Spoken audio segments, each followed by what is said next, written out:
Good evening, everyone. My name is Kathleen O'Brien, and we welcome you to Live from the View, which is produced on Thursday nights by the Community Arts of Bellevue. We are just so lucky tonight. Every city has what they consider to be their treasures. We have two of them tonight. They have been treasures in Nashville for years, especially on the stage.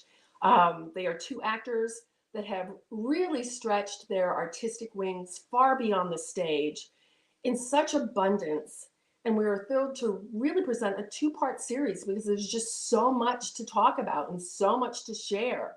We're doing this two-part series called A Fresh Road to the Enduring Journey with a brother and sister, Nan Gurley and Chip Arnold. You might know them from their work with Nashville Rap or Studio 10 or other stages as well. And what we're going to do tonight in part one is Nan is going to interview Big Brother Chip about his work in literature.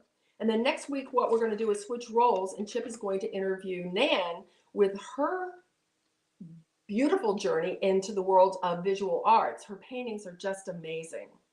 So we've got a comment section in the chat room and opportunity for you to ask questions. So please use that chat room to say what you want to say, ask what you want to ask, and Nan will get to all that. So for right now, let's just get to it. Please welcome the amazingly talented Nan Gurley and her big brother Chip, and we're going to start with Nan. Please welcome them. Thank you. Thank you, Kathleen. Hello, friends and family. It is my unique opportunity to interview my big brother tonight and to publicly say how proud I am of him and how proud I am to be his sister. He's my inspiration. And I think tonight, after we talk to him and dig deep into his thoughts and his dreams, get to his very core, he'll inspire you too. So here he is, ladies and gentlemen, my big brother, Chip Arnold. Hey, Nan. Hey, Big Bubby. Hey, little sis. This is a blast. This is so much fun. Yeah. We have a picture to show right off the bat to everyone. A picture that goes back. It's Jurassic. Matt, we pull up our first slide. Okay. There we are. I've been pulling you around all my life, sis. Are you saying I've been a complete load for our entire? Yeah, well, you've pushed me along the way too. So it's give and take there, baby. It's give and take. Well, okay.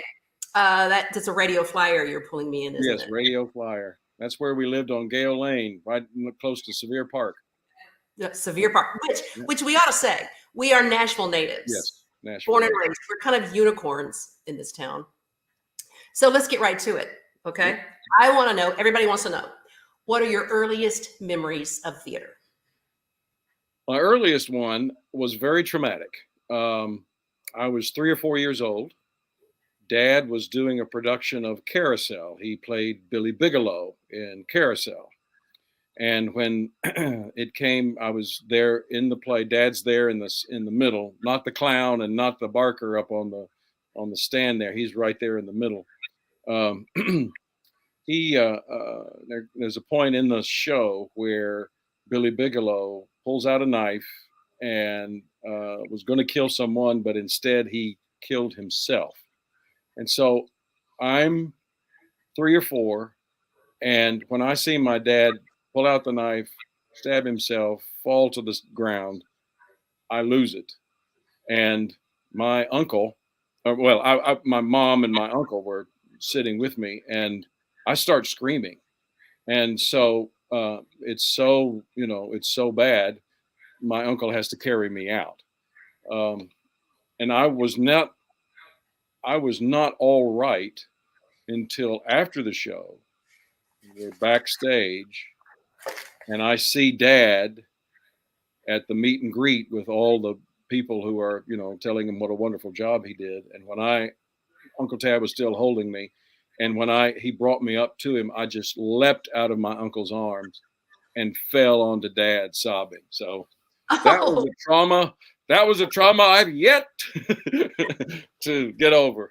I think I may have been in the womb at the time. I don't think I was Yeah. born yet. If you were 3 or 4, I was Yeah. coming along right behind you. Yeah. We should say this production of Carousel was, I think, done with Peabody College. Yes, it was. It was Peabody. It was outdoors. You know, that half Yeah. moon shaped building with all the columns. It was an Yeah. outdoor theater, and Yeah. so And they've always had a very outstanding music and yes, music yes. there. Okay, you had another. Your next experience was also yeah. with university production, but was in a classic. You were killed in this one. Yes, right. I mean, like father, like son. What can I say? You know? So yeah, Medea on the Lipscomb stage, and that's me on the, I guess it would be the left, nestled into. Your audience right. Yeah, I'm audience right. Exactly. That's great. So Okay. yes, you know, Medea. This was long before Parenting Magazine came out, so they weren't really sure how to.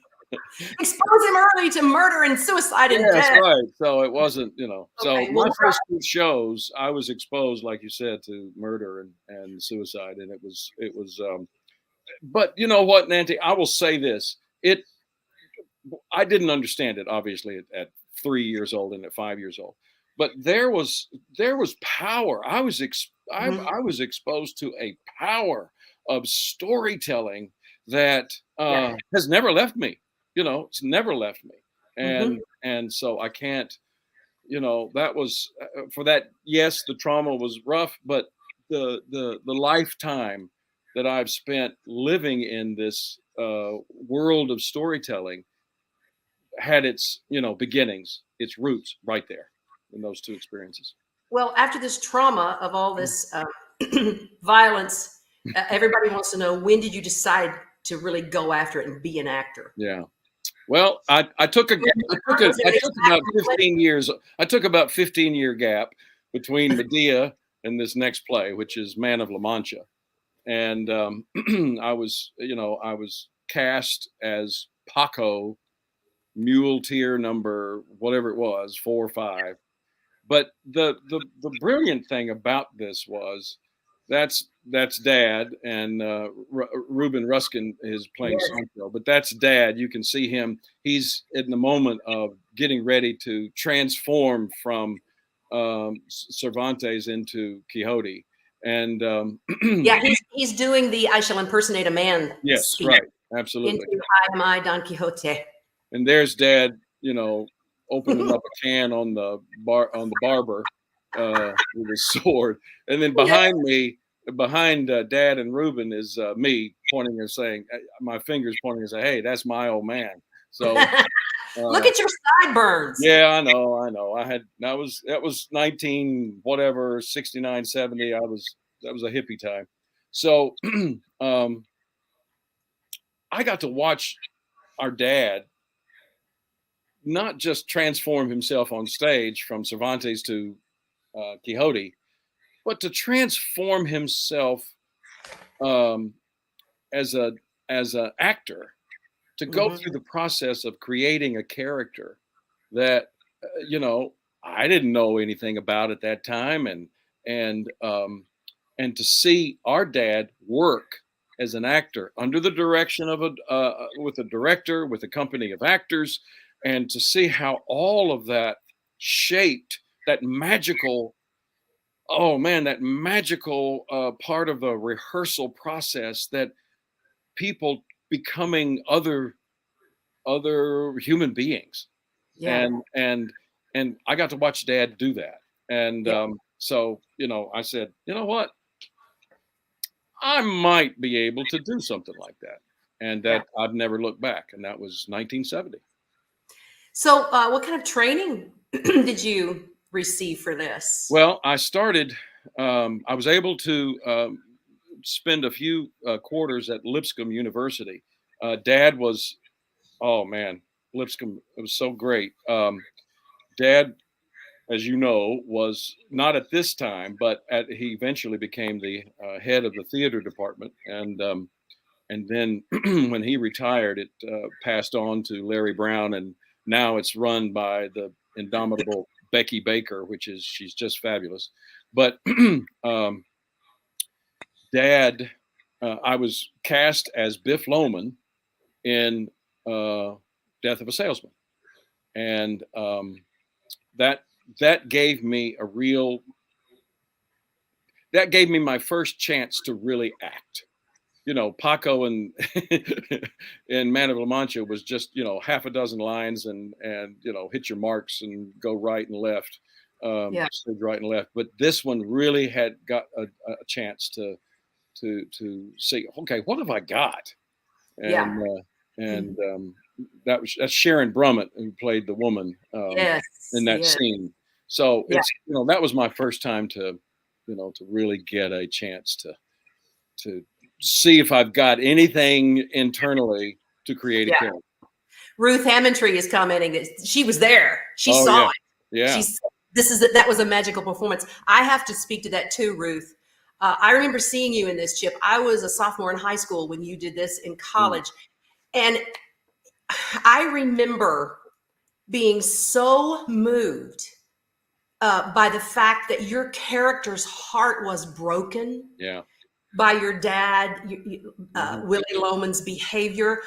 When I saw you portray this brokenhearted son, I remember sobbing. I remember I was doing the ugly cry. Yeah. It's not everything, and couldn't stop Yeah. after it was over. And so, I was that moved to the ugly cry for your performance as Biff Loman. And what's so cool is you got to play Willie then as a man with Nashville Rap. Yeah. So We'll get to that. Okay. Well, but you're right. There will be a full arc on that play. Yeah. Yeah. Well, so tell everybody about your next really woo-woo experience as an actor in a movie. Tell them about the movie. Yeah. I got to do a film that same year. I think it's 71. It was before we went to Pepperdine, Payday, with Rip Torn. And tell everybody, people will know this generation, this younger generation will know Rip Torn from Men in Black. Yes, right. And that's exactly right. He was the head of Will Smith's organization. I can't think of it, but he's hilarious in Men in Black. Right. So I got this film, and I played this. Rip Torn plays this country music singer is on the road doing tours. Touring towns and playing in places, and I idolize him. And so this scene right here, right before this scene that's pictured here, is Rip Torn's character kills a man in a parking lot, and I witness it. And so, in order to keep me quiet, he offers me a job, but I have to audition by singing this song. And so I taught myself the guitar, and Shel Silverstein wrote the song. So, Shel Silverstein, the children. Shel Silverstein wrote the song. That's great. Called "Loving You More, but Enjoying It Less." Sounds like a country hook to me. It is. It's a country hook. So, all right. So, okay, you had to fit college in with all this. Tell everybody how you paid for college. This is kind of interesting. Payday was a big payday that helped, went towards tuition. Yeah. But there was and then I had a little bit of scholarship money. And then one of the things that was so special about the breaks that we'd have in the summer or whatever, I got to work at the Barn Dinner Theater once with Dad doing The Odd Couple, and then once with Mom. And so I had the same kind of pleasurable experience with Mom that I had with Dad, because we were in a play called Dollars to Donuts, which, perfect dinner theater fare.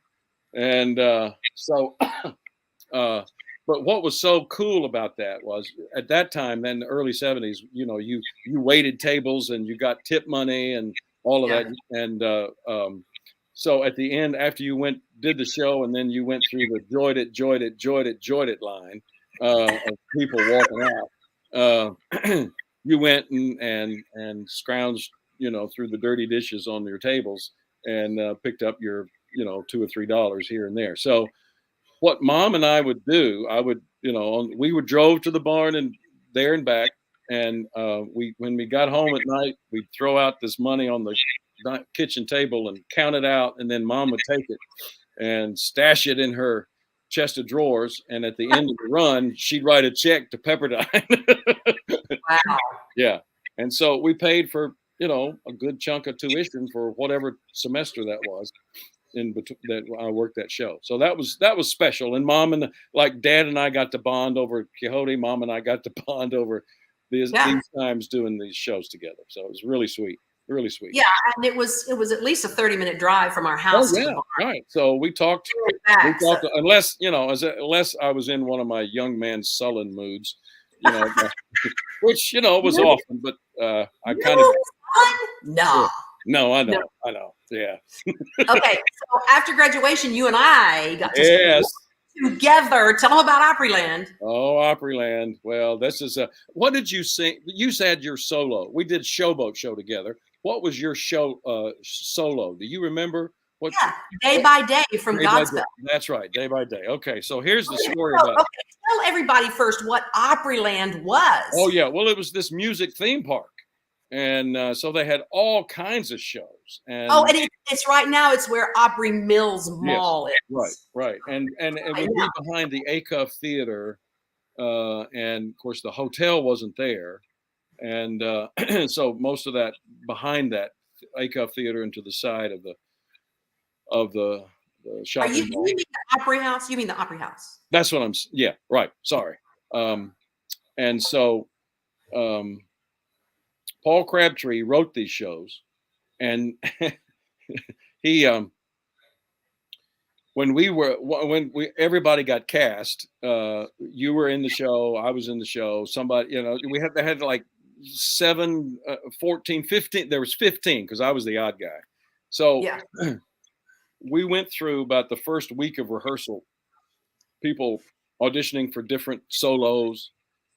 And then the choreographer picked, the dancers for Shaft and for Leroy Brown and for, and said, you'll go over here, you go, all my dancers here, you this, and then they'd pick solos. They'd just, this guy'd sing Old Man River, and then you'd sing Day by Day, and so it's like choosing 2 teams. Yep. And I'm standing in the middle of the hall, and everybody's either a singer on one side or a dancer on the other, and I'm standing there all by myself. And I'm looking around and going, I must be chopped liver. So Crabtree walks up to me and looks me in the eye and says, what am I going to do? And he says, you, my son, shall talk. And so he gave me this little fancy costume with a hat. And I was the interlocutor for, and did all the narrations for all the shows. So. Yeah. Yeah. Well, it was a key important role. It was, and you know what? We cut our chops there because 4 shows a day, 5 shows a day, the long days, 6 days. I mean, 6 days a week. We're we're sweating and huffing and puffing out in the sun, right, in the middle of the summer, and it was a good learning experience. Yeah, it was an excellent training ground. Mm-hmm. Okay, so you also did grad school at University of North Carolina, Chapel Hill. Tell people about your experience there. You got to do some fun, juicy roles there too. I really did, and I got to do several juicy roles. It was a 2-year program. It was like the Lipscomb experience and the Pepperdine experience was wonderful, but the hardcore training that I knew I needed to have and wanted to have, I got to have at this 2-year conservatory at the University of North Carolina in Chapel Hill. And so these next slides, it's you'll see in a couple of them. There I am, Brian McNally. Gosh, dear friend of mine. He played Pseudolus and I played Hysterium and funny thing happened on the way to the forum. And then the next slide is with is Ball. Well, apparently, oh, there it is. Yeah, David Adamson, and I played Ball, and I forget the character's name, but that was a Brecht play. So you get the funny slapstick comedy musicals from Forum, and then you get the hardcore Brecht play in Ball, and everything in between. And they, I did Play It Again, Sam, for the main stage with actors from New York. I got my first taste to work with actors outside of, the well, from New York primarily, and Equus, and I can't think of all, but they were really, really cool. Well, did you have to audition to get into this conservatory program? Yes, you did. You went through a pretty strenuous audition to get in, and then I had to take the GRE, graduate something exam, and I had to score. It's like the SAT, ACT, or whatever. Oh, To gosh. get into, well, they don't. I don't think they do that anymore. But at that time, Chapel Hill.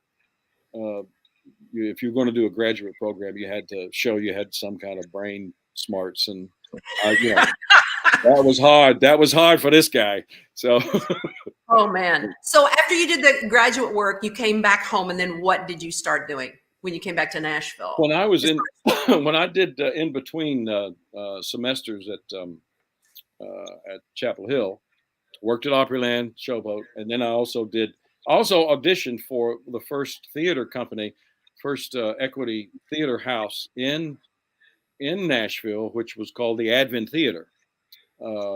Started by Martha Ingram, our dear friend, and Wes Brewstead.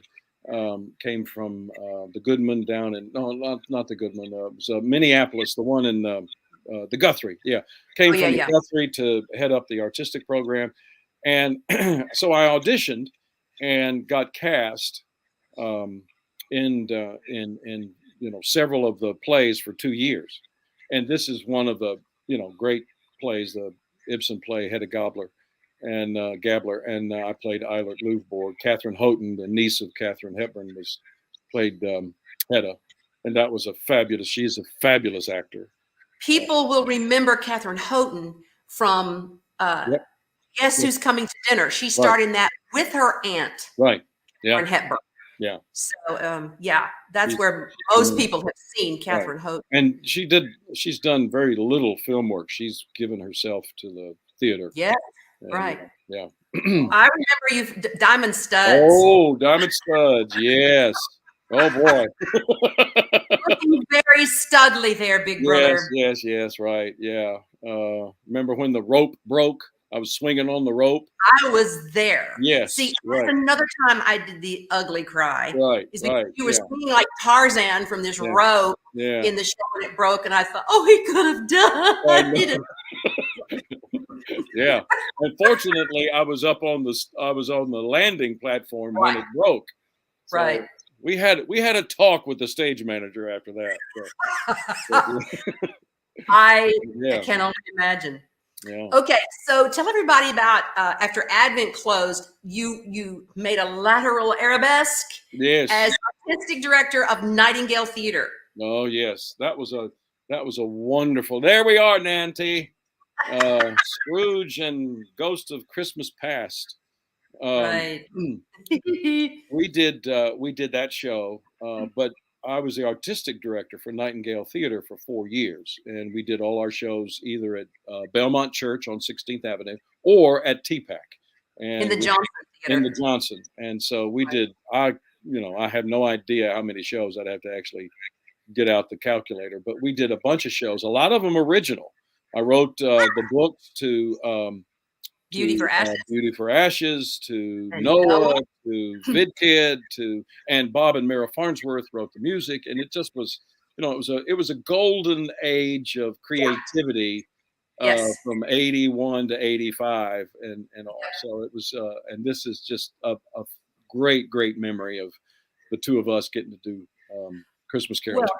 Yes, those Nightingale years were great years for us. You as a writer, as well as an actor, and also was such a great opportunity for me to start really developing some acting chops. Yes. Yeah. So I'm very grateful for those Nightingale years. Okay, this is also when you began what was so thrilling to watch. You began putting together your one-man shows. Yeah. Talk about that. These one-man shows, I was inspired by Alec McGowan, the English actor, who I had read that he had done a one-man show on the Gospel of Mark, based on the Gospel of Mark. In fact, one of my dear friends, Eric Booth, took over for the United States run. Alec McGowan was a Brit, and so when they did a U.S. run, Eric Booth took over the role. We didn't know each other at that time, but I wanted to do a very modern day version of a compilation, not just from one gospel, but a compilation of all four of the gospels. And so I, called it The Light of the World, and or The Word Made Flesh. And I I chose not to wear the bathrobes and the hood, all of that stuff, but to be modern, because it was a modern interpretation. And so the only thing that was on stage besides me was that bench, or two benches, and everything else was modern dress. And but I wrote that one, and I wrote one on the Apostle Paul, and then King David. I remember, I have a very vivid memory of seeing you do this one, The Word Made Flesh, the first time. And you not only played Jesus, but you played dozens of other characters that appear in the Gospels. And you did the wedding at Cana. Yeah. And you mimed, your arms, were outstretched, and you mimed dancing a Jewish dance in a circle, and you were portraying Jesus, and, going la, la, la, la, la, la, made up some Jewish sounding melody, dance melody. And as Jesus, you stumbled while doing the dance. It took my breath away because it showed his humanity. Yeah. Because of course he would have been dancing. Of course he might have stumbled and tripped, and when you did it, you laughed and joined back in, and it again made me cry. I didn't do the every time you see me, you cry, Nancy. I didn't do the ugly cry, but I teared up because I was so touched by the God man. Yeah. Jesus' humanity. And that's a big deal to me. That was a big deal to me. So I appreciate that very much. Oh, look, Carol Bowden just commented. She said, I remember when Chip came to Otter Creek and did this role and played Jesus and did the Sermon on the Mount. Fabulous. Yeah. Thank you, Carol. Thank you, Carol. Okay, after these one-man show years, or during them, Right. I never really stopped. You and Kay and Kristen and Lauren, your daughters, moved to LA. What the heck was that all about? Well, I'm still asking that question. I thought the Red Sea was parting, but actually it parted, and I went straight into the wilderness. So, that was the thing. Why did you go to LA? Well, I felt like I had, I'd done Payday. I'd done 2 or 3 other movies when we were out at Pepperdine, and I thought, okay, I've got some connections there. I did Marie with Sissy Spacek when they did that in the mid '80s, and I thought, I'll see what's up.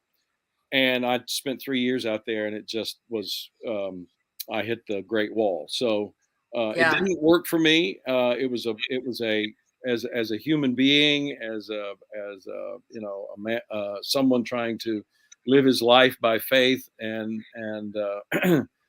it was very humbling.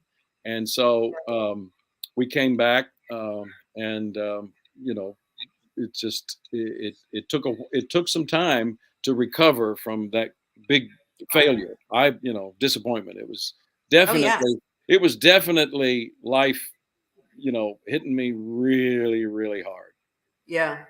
So what did you focus on when you guys came back to Nashville? What did you hit the ground running? I continued to do the one-man shows. I also was fortunate enough to work as a teaching artist for TPAC Education, the Leonard Bernstein Center. This is where I met Eric Booth, Nashville Institute for the Arts, and Wolf Trap. And so for several, years, I was a teaching artist and doing the one-man shows. And then, I got a call from Michael W. and inviting me to open his tour. Okay, say his full name. Say his full name so people Michael know. W. Smith. And Right. and so so how did you collaborate with him? Well, this started out before it became a tour. We'd go out together, just the two of us, and play somewhere. Just he'd play his songs, and I'd do a little bit of Jesus, and we had such a good time doing that together. He said, "Let's make a thing out of it," and he was coming out with a new album and going out on the road, and so he said, "You want to do it?" And I said, "Oh boy, do you want me to do it? Because this ain't, I can fail and nobody will care." But I don't want to, you to have, a heart attack of the. And so he said, "No, we're going to do it." And so we go out and play these big halls. Wow. And I was the first time I ever saw myself on a jumbotron, and so it's like, it was kind of weird seeing myself on a delay moving. I'm moving on stage, and then a second later, I'm moving on the jumbotron in the same thing. Yeah. It's like instant replay. So that was a little weird. You did about what? That was like a 20-city tour? Yeah, it was a 20-city tour, and we just went all over, coast to coast. I think I remember you saying that they gave you a per diem every day for food, and you saved your per diem while you were on tour so you could buy a laptop. No, actually, I bought I bought Kay a present. I bought her a pottery piece. I did that for this tour, and then for the other tour, I did My Utmost for His Highest. So yes, I saved my per diem to buy my girls and my women their gifts. I bought a laptop with my first prize money, or not a laptop, but a computer with my first prize money that I won in 1989 for a short story contest. And, oh my gosh, I forgot about that. Yeah, that's how I got my first computer. Okay, so you also went to South Africa. Oh, yeah. Talk about South Africa. Why did you go? Well, some movie people saw me on this tour with Michael and said, "Hey, this guy might, put a robe on him. He might look like the Apostle Paul. He certainly doesn't act like it, but So you went to South Africa. They roped me up, and we went to Tunisia and South Africa and shot for 10 weeks. It's one of the highlights of my, career to be able to do that. We this was several years ago. Aaron and Lena were small. They were in, elementary school. Yeah. And we, after church one Sunday, Wayne and I went to the learning center where the children were to pick them up. And Lena comes running out of class and said, "They showed a movie of Uncle Chip in class today." So the teacher had used excerpts of this movie of Paul in the book of Acts to teach. And so she sees her Uncle Chip in a movie on Sunday school. Is very exciting for her. Yeah. So you were writing all this time? All this time. What were you writing?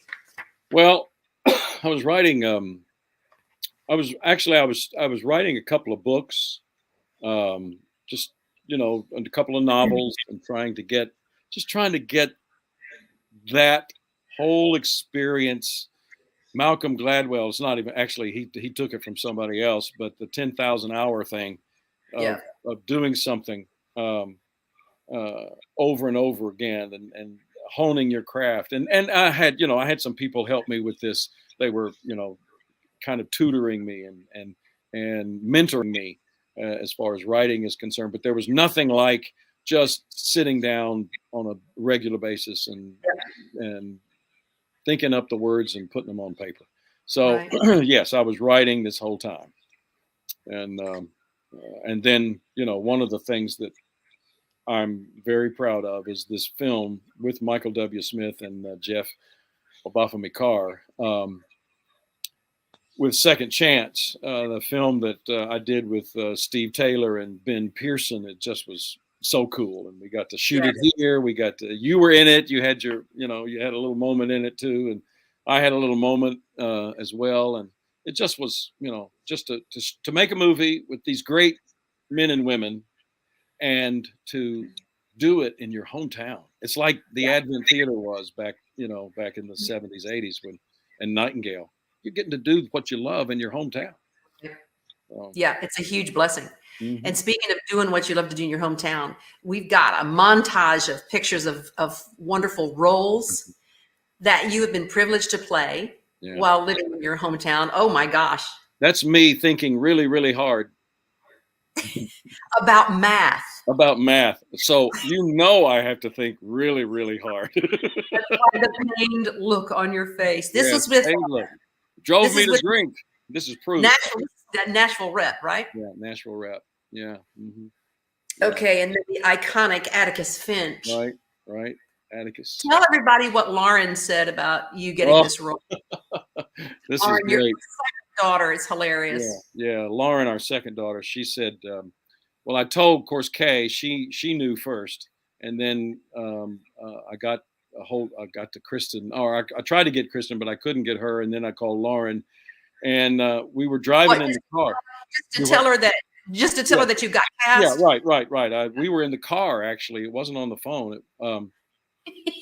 We were in the car, and we're driving down Granny White, going somewhere. I don't know where. And I said, well, Lauren, your old man, I got Atticus Finch. And she said, oh, Daddy, I'm so happy. Atticus Finch is the father I always wanted. So, yeah. Oh, thanks. Thanks. Okay, and then you played Mark Rothko. Yeah, Mr. Rothko. See, and you look so much like Dad there in that bald cap. Yeah. That's not a cap. That's shaved head. Oh, you shaved. Yeah. In fact, a hilarious thing I remember you telling me. The writer of this play does a hideous thing to the actor. Oh. In that he makes Mark Rothko, the character of Mark Rothko, sit on the set, looking at a blank canvas for the full 30 minutes that the audience files in. Right. And tell everybody what that well-meaning person said when he walked in and saw you and saw who you are. Yeah, right. Well, they were sitting at the Johnson Theater. It's horseshoe shaped, and they were sitting to the, I guess it would be my right, actor right, and there were several of them on the front row there, and he goes, "Hey, Martha, isn't that Buddy Arnold's boy? That's Skip Arnold, isn't it? Yeah, that's Buddy's boy. He looks just like his dad, doesn't he?" That really helped you get into character. Yeah, right. I just lit another cigarette and blew smoke in his direction. All right, and then you got to play Scrooge. Yes. That's a role I would do. As long as I'm fully clothed and in my right mind, I would do that role all day long. Yeah. So this was a Studio 10. Yeah, and I got to be in it with you over and over, and it was the delight of my life. Oh, and then Stan. Tell them that this is a very unique story. Stan was so fabulous. That is a picture on the cover of the Scene magazine with the playwright and my dear friend Jim Raylan and Barry Scott, who was just one of the Nashville. You talk about a Nashville treasure. Barry Scott was just amazing. And so we got to do this play together about a homeless man being befriended by a guy who is down on his luck. And and we took that all over the country. We played probably 300 or 400 shows to thousands of people. Play that Jim Raylan wrote is based on a homeless man that Jim himself Yes, Jim befriended this man. Yeah, it's very cool.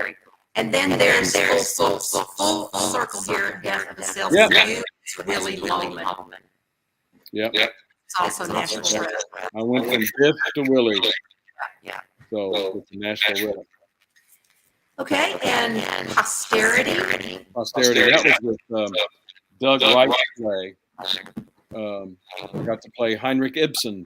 I did, some of his plays, and now I got to play what they called at that time the great man himself. So I got to play Ibsen. I loved you in that role. And Inherit the Wind. Woo. Yeah, your scene on the witness stand just did me in. You cried again, right? No, I was angry on your behalf. Yeah. That was a tough wow descent. Yeah, it was an incredible moment of acting. And I wanted to stand up and go, okay, is everybody aware of what just happened here? But I controlled myself. I appreciate that, Nancy. I've had to control myself too, and I've seen you, but we'll get to that next week. Okay. All right. And Shakespeare in Love. Yes. Fantastic. My favorite moment to do the opening monologue for Romeo and Juliet. Yeah. Wabash, who had that painful stutter, and everybody who my fellow actors as well as the people on stage, were so happy that I finally got through the speech. It was just that was just a great moment for me. All right, and tell us about your infamous character in Urinetown. Oh yes, Caldwell B. Caldwell. Yes, that's right. I was. You look like a wolfman in that picture. Oh, I know it, and that's that is autocracy run amok. And, okay, so next, let's discuss serious novel writing in your life. Yeah. When did that start, and what was your first book to be published? First book to be published was called Hometown Favorite. That was Bill Barton had this idea of setting the story of Job in the Bible to a modern day period, with the main character being an NFL superstar. And so Bev Mansfield put us together, and we got to work together. And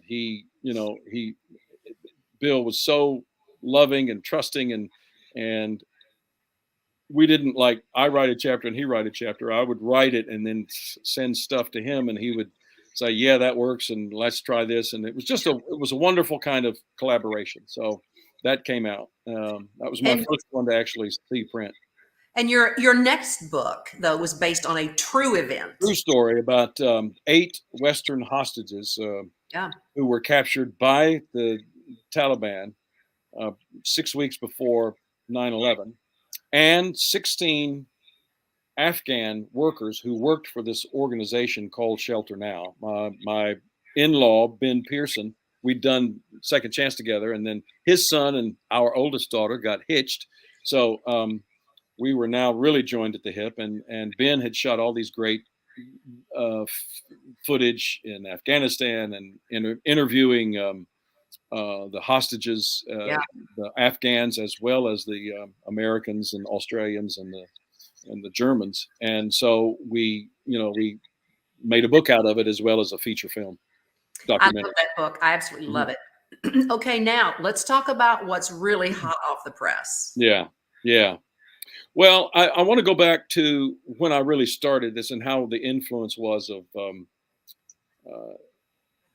I'd started doing the one-man shows years ago. We covered that, and then did Paul and Africa and all this other. But I kept thinking that there was something about the Old Testament stories of 1st and 2nd Samuel where you got to see the theocracy of the prophets and the monarchy of the kings, and start to come together and collide and fall, constantly in turmoil and conflict. And I thought, okay, I'm going to write a series that I will call The Song of Prophets and Kings. Mm-hmm. And so I spent a lot of time. I just said, I'm going to write it.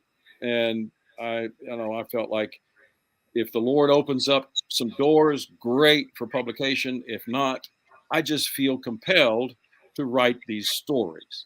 Yeah. Well, I wrote the first 3 volumes of this series, and had no luck with, trying to find agents and then publishers until I was introduced to Brian Mitchell at Working Title Agency, and he said, I think you have something here, and I'd like to represent you and see if we can't find publishing. Well, he went through his list, and it did not go well. Mm-hmm. I still continued to write, but he went through his list, and finally, a publisher said yes. A mid-sized house called White Fire Publishing, and they said yes. But here's the unique thing: they liked the overall concept. They liked what they read in that first novel, but yet the editor had real problems with the main character, Who is the main character? the prophet Samuel. Yeah. And she said, and this was a tough thing to hear, especially when I got the 6-page single-spaced list of notes for Yeah. rewrite. Right. The first half page were compliments. The next 5.5 pages were fixes. Hey, let me ask this. What is the title of the first book? The first book is A Voice Within the Flame. I think they've got the slide for that. So yeah, there it is. And this book focuses entirely on Samuel's career as a prophet. It starts pre-Samuel, with his mom and dad not being able to have children, and the real struggle of infertility, and at that time, 3,000 years ago, the things that people thought, because they couldn't have children. So so it starts it starts with that, and then his growing up years. And okay, I want to ask you a question for aspiring writers. I mean, it's very hard to get published these days, and there could be people watching who have dreamt of writing or in the middle of writing. I want to know what it was like for you. Well, have this vision, this dream of something you wanted to write, not having any promise of it ever being published, but was something burning within you. What got you up every day and got you in front of that laptop and got you greasing the wheel and writing with no promise of any fruition? I guess, you're right. There was no promise. It was a hope. It was the hope and a belief that, the hope that I could see something through to the end, that I could finish what I started. And, but the vision of these characters that were playing wonderful havoc in my imagination. Yeah. They were, it was like, you've got to tell this story. It was like, I'm hearing voices and I'm constantly thinking about it. I know this quote from Isaac Newton. He said, when he was asked, do you remember, how did you come up with the theory of gravitation? He said, because I think about it all the time. Right. And so that's where I was thinking about it all the time. And, various people would flow in and out of my life and be helpful, or, it just didn't work. But when Brian came along, he stuck with it. And then to finish this story that I was telling you about, this editor, she was making very specific, clear points in the changes that needed to be made in order to improve, not just this character, but improve the whole process of storytelling in this book. And that was it was basically, you do this and we'll publish. If you don't do this, it's probably not going to happen. And so did her comments though spur you on when you read them? Did I you literally. Yes, I agree with her. She's right. Yes. I couldn't argue. Yeah. And that's what a good editor does for you. And her name was Rosanna White, and she also designed the book covers. But she gave me such good direction. And as you know, as an actor, you take direction. Yeah. And you put yourself in the trust, in the hands of great directors. Yeah. You are in companionship with great actors telling this story. Well, I understood that.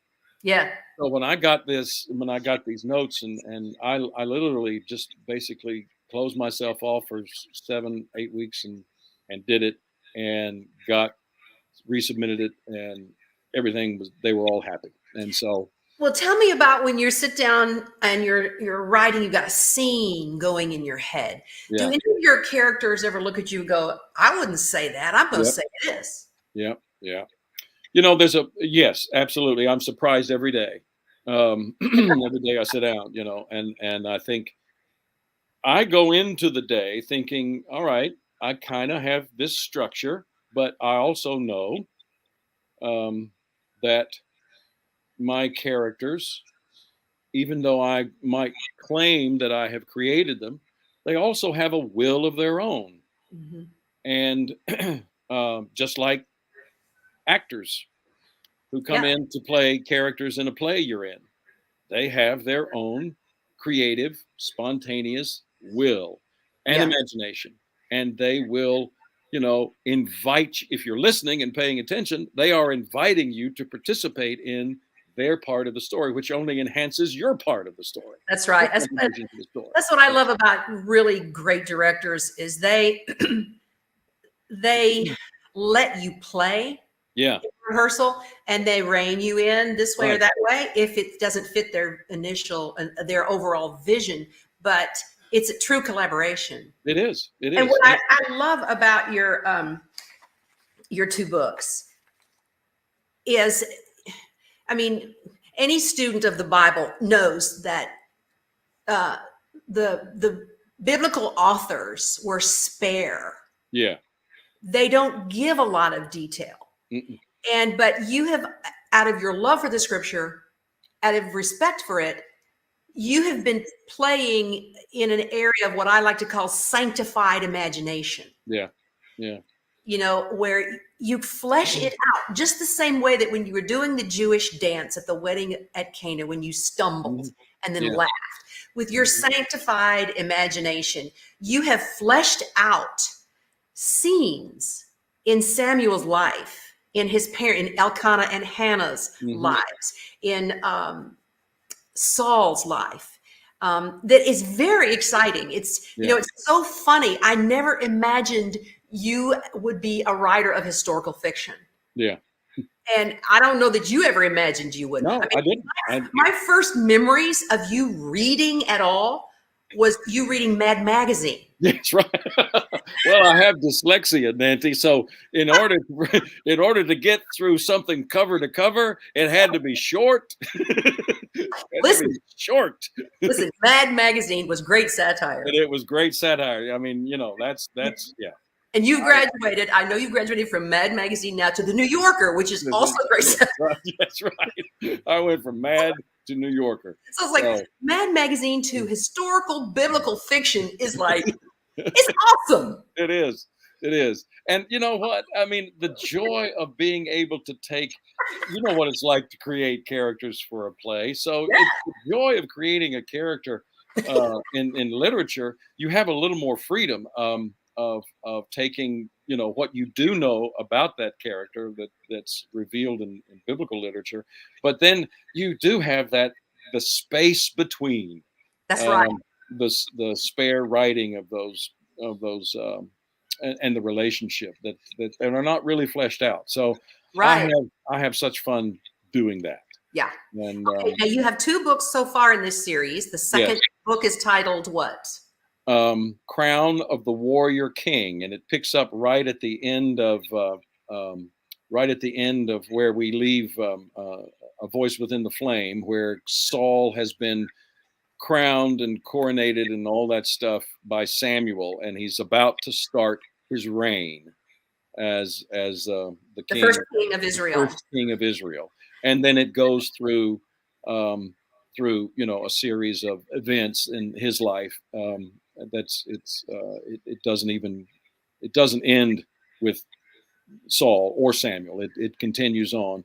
If we can show that slide of the crown of the warrior king, I don't know if Matt's got that or not, but it's excuse me, it is a continuation of the first book. Okay. And How many books do you envision in this series about the prophets and kings of the Old Testament? 5. 5. The third one will be released this December, and of 2022. I am 97,000 words as of today into volume 4, and I'm playing in my head about what volume 5 is going to look like. But every year, it'll kind of between now and 2024, when the 5th one comes out, that'll be how, and then I'll be done. So That is so exciting. I can't wait for the third one. I just finished the second one and I'm so ready. Because the third one, King David arises. yes, well, actually, yes, right. Because I tease you a little bit at the end of Right. book 2, and introduce you to him. And Yeah. we won't give away that introduction, but you get to meet him at the end of book 2. And so we'll begin with book 3. We'll begin the rise of David as a prominent person in the series. Are we going to get to see him slay Goliath? Oh yeah! Can't wait. Can't wait. Are there any surprising things you learned in writing these books? Things that caught you off guard? I think the main process that was always surprising is that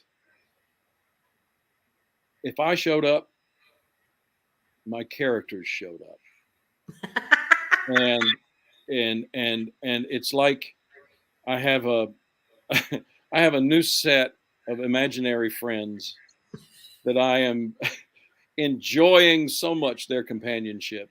And especially, 2 years of COVID and isolation and all that kind of other stuff, I found my inner introvert and was able to really devote and hone a lot of my writing in these last 2.5, 3 years, especially. Yeah. And so that's been the biggest surprise, is that I love working with our actor buddies. Man, Nancy, you and I have been so blessed Yeah. to have a theater community in this town that is as talented and loving and caring for one another as as I can't imagine it happening in any other place. I know. So we've been very blessed with the companions that we have shared the stage with. Yes, we have. But it's the same thing with, I've been very blessed to share in my imagination the companions and friendships that I've developed with these characters. Yeah. Who, when somebody dies, I mourn. Yeah. When somebody does something really, really bad, I mourn. Yeah. And then I rejoice when something happens that's really wonderful. And so there's a thrill to see in the writing process. There's a bliss when you see it in print, but there's an ecstasy when some people that's not family and friends who actually respond to the book and saying it has really affected me long after I have finished the last page. Do you know, I had somebody comment on Facebook when I posted about this tonight and about your second novel in this series released. A lady named Gail Ely said in her response to me that your book was her favorite book that she read last year. Oh, wow.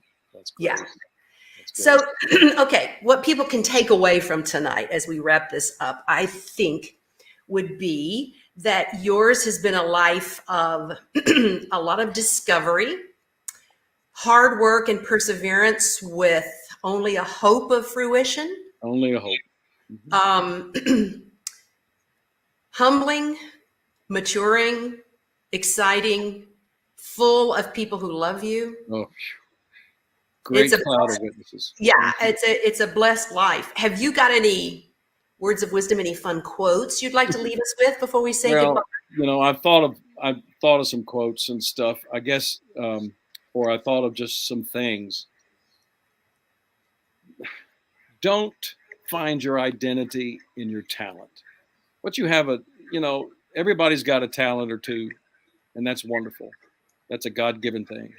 But don't find your identity in that, because there will always be better actors than you. There will always be better writers than you.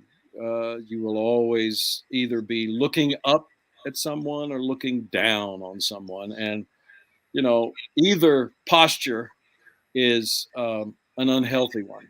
Mm-hmm. And your identity is not in what you do or what you feel or what it's much deeper than that. Find what that means to you. Hold on to that. My faith in God has been my particular grounding, and so I don't, I've been very comfortable with that over the years, and it's been a hope, been a struggle and a joy at the same time to hold on to that. But just don't think so much of yourself. The world will be a whole lot larger if you thought less of yourself. Your world would be a whole lot bigger if you just didn't think so highly of yourself. And well, I think highly of you. Well, and, I'll tell you this.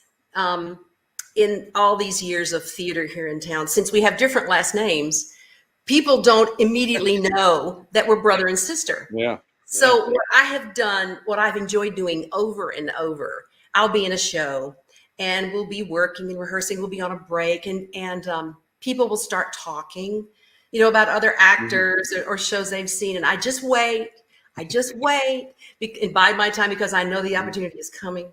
But we'll be sitting around and I'll go, do you know Chip Arnold? And they go, yes, he's fabulous. And I go, he's my big brother.